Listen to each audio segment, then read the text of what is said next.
Welcome to our first episode of Cross-Cultural Conversations, Bridging Perspectives. I'm Olivia, and today we have a fascinating topic to delve into. We'll be exploring the works of Bahya ben Joseph ibn Paquda, a Jewish philosopher and poet from 11th century Spain, and the influence of Islamic philosophers on his ideas. Adam, a fellow enthusiast of philosophy and religious studies, is joining me. Thank you, Olivia. I'm excited to be here with you. I am happy to discuss the mostly unknown, nonetheless important work of Bahya ibn Paquda and his connections to Islamic philosophy. His writings offer a glimpse into the realm of cross-cultural influences.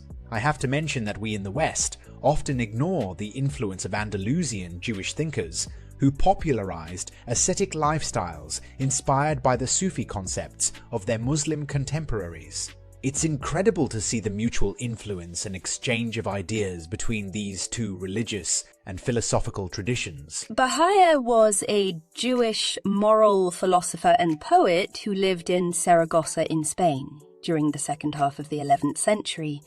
He is best known for writing the Book of Duties of the Heart, which became a cornerstone of Jewish philosophy nonetheless. Not much is known about his life, but we do know that he lived in Muslim Spain, likely in Saragossa, and may have worked as a judge in a rabbinical court. That's right.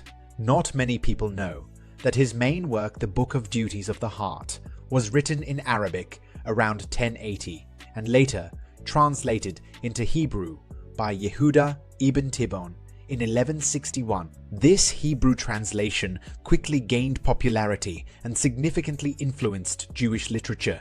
The book is deeply mystical, and it became one of the most important references among Jews, not only in the West, but also in the East. I have to mention here for our listeners that the impact of the book stretches beyond religious boundaries, resonating with readers across different cultures and belief systems.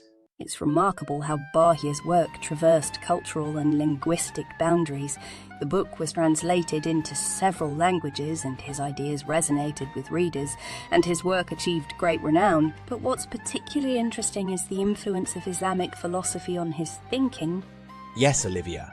Bahya relied in his work on Jewish sources. Nonetheless, he was strongly influenced by Sufi mysticism and Arabic philosophers, particularly through figures like Sayyidiyya ben Gaon, another Jewish philosopher who was influenced by Islamic philosophy and Sufi thought. Bahya adopted the structure of his work from contemporary Muslim thinkers, incorporating definitions, aphorisms, and examples to illustrate his beliefs. This cross-pollination of ideas between Jewish and Islamic thinkers is noteworthy and reflects the interconnectedness of intellectual traditions during that time. It's remarkable how he integrated these influences into his work. In line with Platonic teachings, Bahya asserted that the soul, though of heavenly origin, resides in the body.